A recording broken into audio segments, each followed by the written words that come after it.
सारे खिलाड़ी हैं भैया, ध्यान रख करके चलना।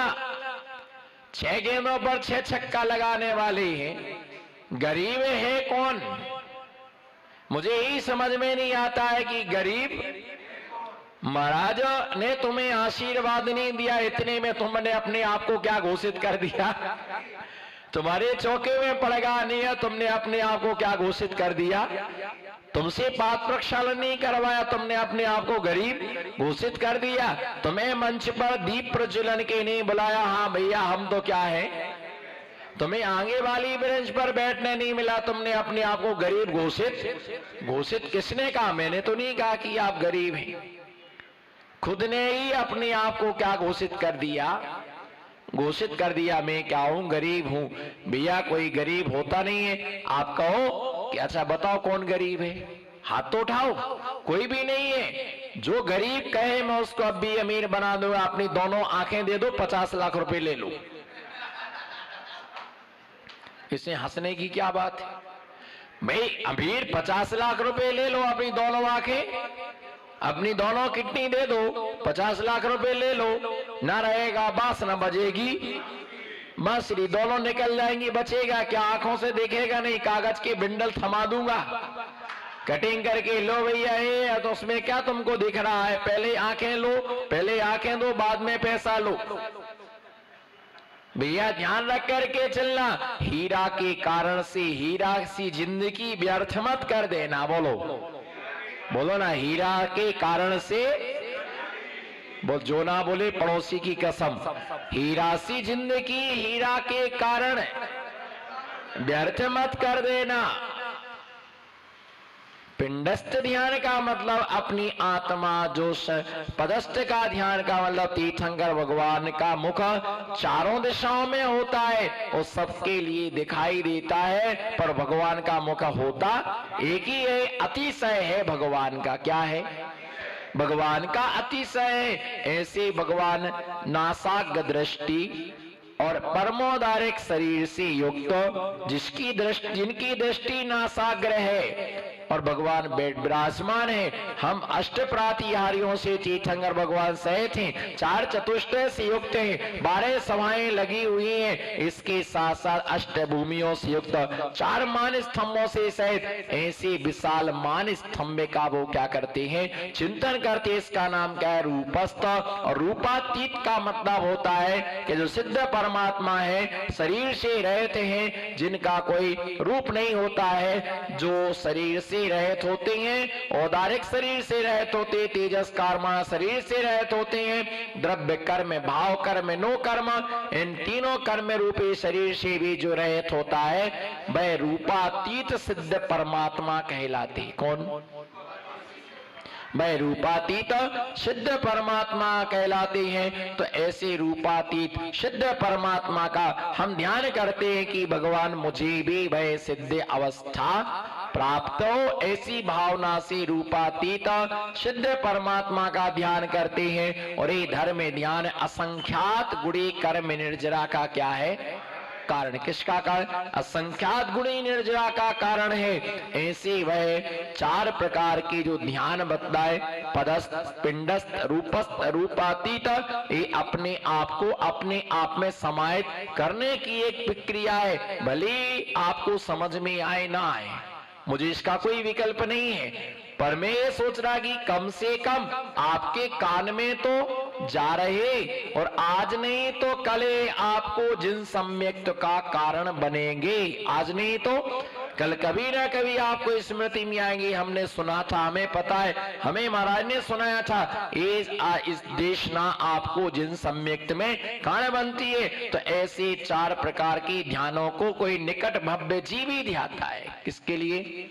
इन 4 प्रकार के ध्यानों का कोई निकट भव्य जीव ही ध्यान करता है। दूरानुदूर भव्य तो कभी इससे हमेशा दूर ही रहता है, वो इसका विचार नहीं करता है। इसी सिलसिले में हम आगे देखेंगे, जो सामायिक पाठ में हमने देखा था 6वें नंबर का काव्य। छठवें नंबर के काव्य में आचार्य महाराज ने बताया था कि मैं समस्त प्रकार के दोषों से मुक्त हो जाऊं, और सामायिक पाठ में सामायिक में ही ध्याया जाता है कि दोषों से हमें मुक्ति मिले। अब आगे हम 7 नंबर के छंद को देखेंगे। बिनिंदना लोचन गण गर हम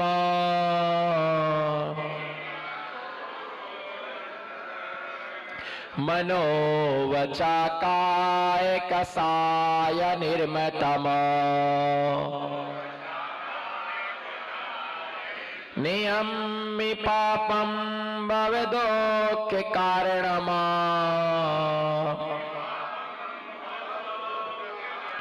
विसज विसमन्ते गुणैरिवाखिलम्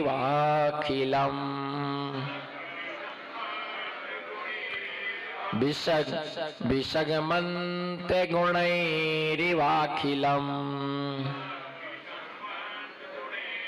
एक साथ विनिंदनालोचन गण गरे हम मनोवचा का एक साय निर्मितम नियामि पापम ममदो के कारण विसगमन्त गुणैरिवाखिलम। आचार्य महाराज बतला रहे कि विसग वेद मंत्र गुणई मंत्रों की शक्ति द्वारा, किसकी शक्ति द्वारा? मंत्रों की शक्ति के द्वारा अखिलम विषम इव, जैसे संपूर्ण विष को नष्ट कर देता है, उसी प्रकार से अहम आने में विनिंदनालोचन गरणे हम, निंदा आलोचना और गरहा के द्वारा मन वचन काय कसाय निर्मितम, मन से वचन से और काय से कसाय से उपार्जित, निर्मितम उपार्जित, भव दुख कारणम, संसार दुखों का कारणभूत पापम, पापों के लिए निहम्मी में नष्ट करता हूं। आचार्य महाराज ने दृष्टांत सहित यहां पर प्रूपणा की कि जिस प्रकार से कुशल वैद्य, जिस प्रकार से कुशल वैद्य अपनी कुशलता से दक्षता से वह रोगी के रोगों के लिए नष्ट कर देता है, उसी प्रकार से एक साधक, एक उपासक, एक मोक्ष मार्गी और एक व्रती अपने समस्त प्रकार के दोषों के लिए दूर कर देता है, समस्त दोषों के लिए समाप्त कर देता है। विनिंदनालोचन गरणे हम, आत्मनिंदा के द्वारा, निंदा 2 प्रकार की, बोलो निंदा 2 प्रकार की, एक स्वनिंदा और एक पर निंदा। रस किस में ज्यादा आता है? रस किस में ज्यादा आता है? कम से कम सत्य तो बोलो। पर निंदा में ज्यादा रस आता है। जैसे ऐसी उंगली करो, वो ऐसा है, करो ना, हाँ वो ऐसा है, तो ये हमारी एक उंगली सामने को इंगित करे कि वो ऐसा है, तो 3 उंगलियां ये करें कि जरा अपने आप को टटोल के देखो तुम, कोई इस पंचम काल में दूध का धुला नहीं है। सबके अंदर दोष है, सबके अंदर कमी है। एक व्यक्ति निकला भाई साहब जी, तो उसने गुलाब के पेड़ से कहा, नरेश भाई किससे? गुलाब के पेड़ से कहा, तुम कितने अच्छे होते, बोलो तुम कितने अच्छे होते अगर तुम्हारे आसपास कांटे ना होते। तुम तुम कितने अच्छे होते अगर तुम्हारे आसपास कांटे ना होते। फिर और आगे बढ़ा तो बेर का पेड़ मिला तो बोलता कि तुम कितने बढ़िया होते अगर तुम्हारे आसपास कांटे ना होते। उसके बाद में वो थोड़े आगे गया तो तालाब मिला, उस तालाब के पास कमल खिला था। उसने कहा कि तुम कितने अच्छे होते अगर तुम कीचड़ के अंदर ना होते। तुम कितने अच्छे होते अगर तुम कीचड़ के अंदर ना होते। तो उस कमल के अंदर से आवाज आई, हे मनुष्य तुम कितने अच्छे होते अगर तुम्हारी दृष्टि में दोष ना होता। मनुष्य तुम कितने अच्छे होते अगर तुम्हारी दृष्टि में दोष ना होता। तुम्हारी दृष्टि में क्या है? जिस आदमी को नहीं होता है होश, बोलो, जिस आदमी को नहीं होता है होश, भाई दूसरों में ढूंढता फिरता है दोष। एक किल्ली होती है, किल्ली एक जीव होता है और वो किल्ली जो है वो गाय के स्तन पर लगती है। तो वो दूध नहीं पीती है, वो क्या पीती है? खून पीती है उसका।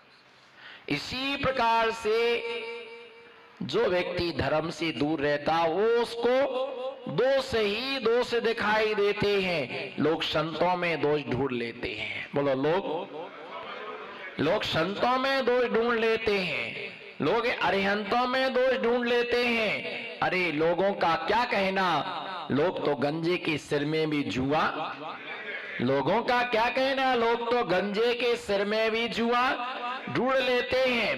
एक बार चल्ली और सुई में लड़ाई हो गई। सेठी जी, किसमें? चल्ली और सुई में जबरदस्त लड़ाई हो गई। बोलो ना, जबरदस्त लड़ाई हो गई दोनों में। चल्ली बोलती है, ज्यादा बकबक मत किया कर, देख तेरे अधोभाग में कितना बड़ा छेद है, इधर से धागा डालो उधर से निकल जाता है। कौन कह रही? अभी खबर नहीं पड़ी आपको। कौन? चल्ली क्या बोल रही है? बोले तुम्हारे अधोभाग में कितना बड़ा छेद है, जो इस तरफ से धागा निकालते और उस तरफ निकल जाता है। तो सुई ने कहा कि ज्यादा बकबक मत किया करो, अपने अधोभाग में देखो क्या है। हमारे में एक ही छेद है, आपके अधोभाग में देखो छेद ही छेद है।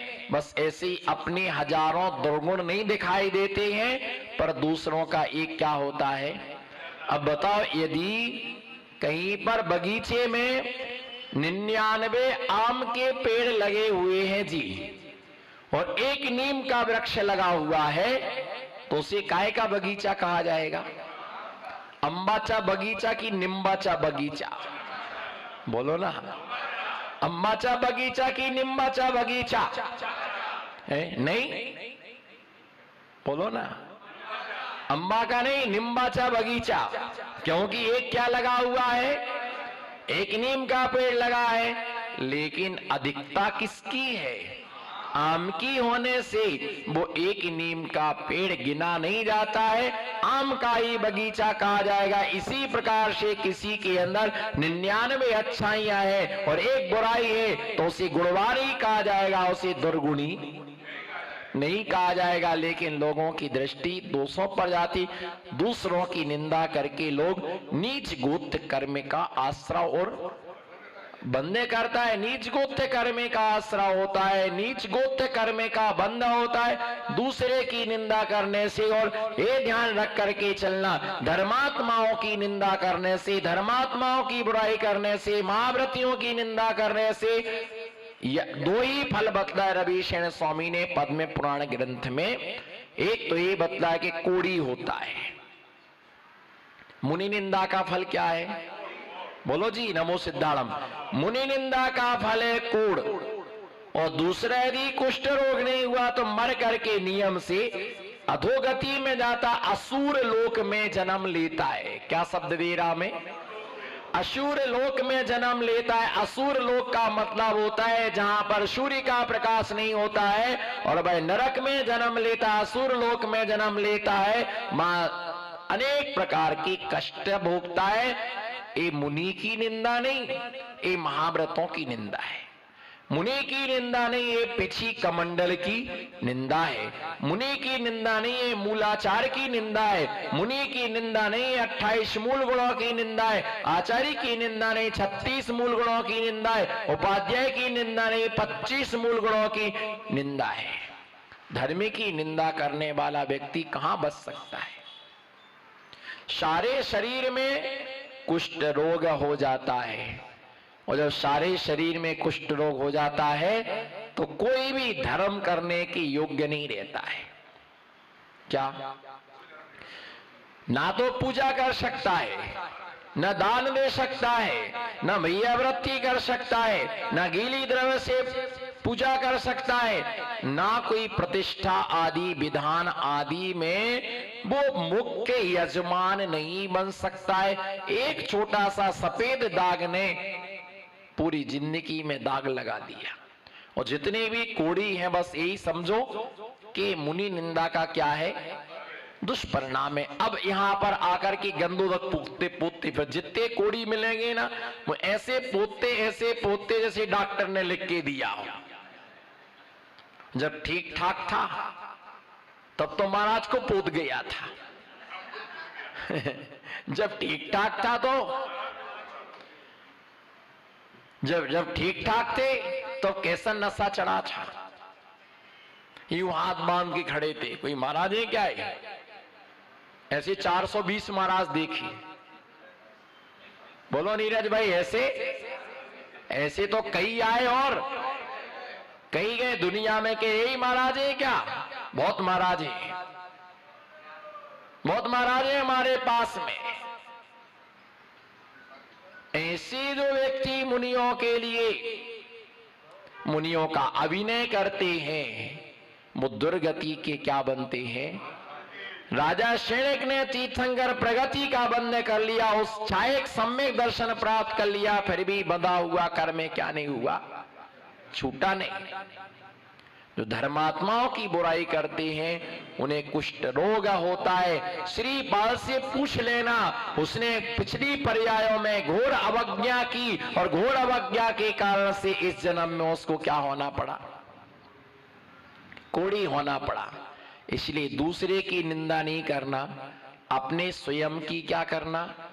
उस सदा गुरु भक्ति में एक ही पाठ सीखना, आज्ञाकारी बनो। क्या? आज्ञाकारी। उन्होंने कह दिया कि आपको ऐसा कार्य करना जी, बस हमारी योग्यता के अंदर उस कार्य के लिए आप करो, आपको खुशी मिलेगी, प्रसन्नता मिलेगी। जो पुत्र पिता के विपरीत जाता है उसे कभी खुशी नहीं मिलती, और जो शिष्य गुरुओं के विपरीत जाते हैं ना उनकी कर्म की निर्जरा होती, ना उन्हें प्रसन्नता मिलती है, ना उनके जीवन में धर्म ध्यान होता है, और कसाएं और उनकी क्या होती रहती? भड़कती रहती है। कसाएं जो मिलेगा बस निंदा और आलोचना के अलावा कुछ नहीं होती।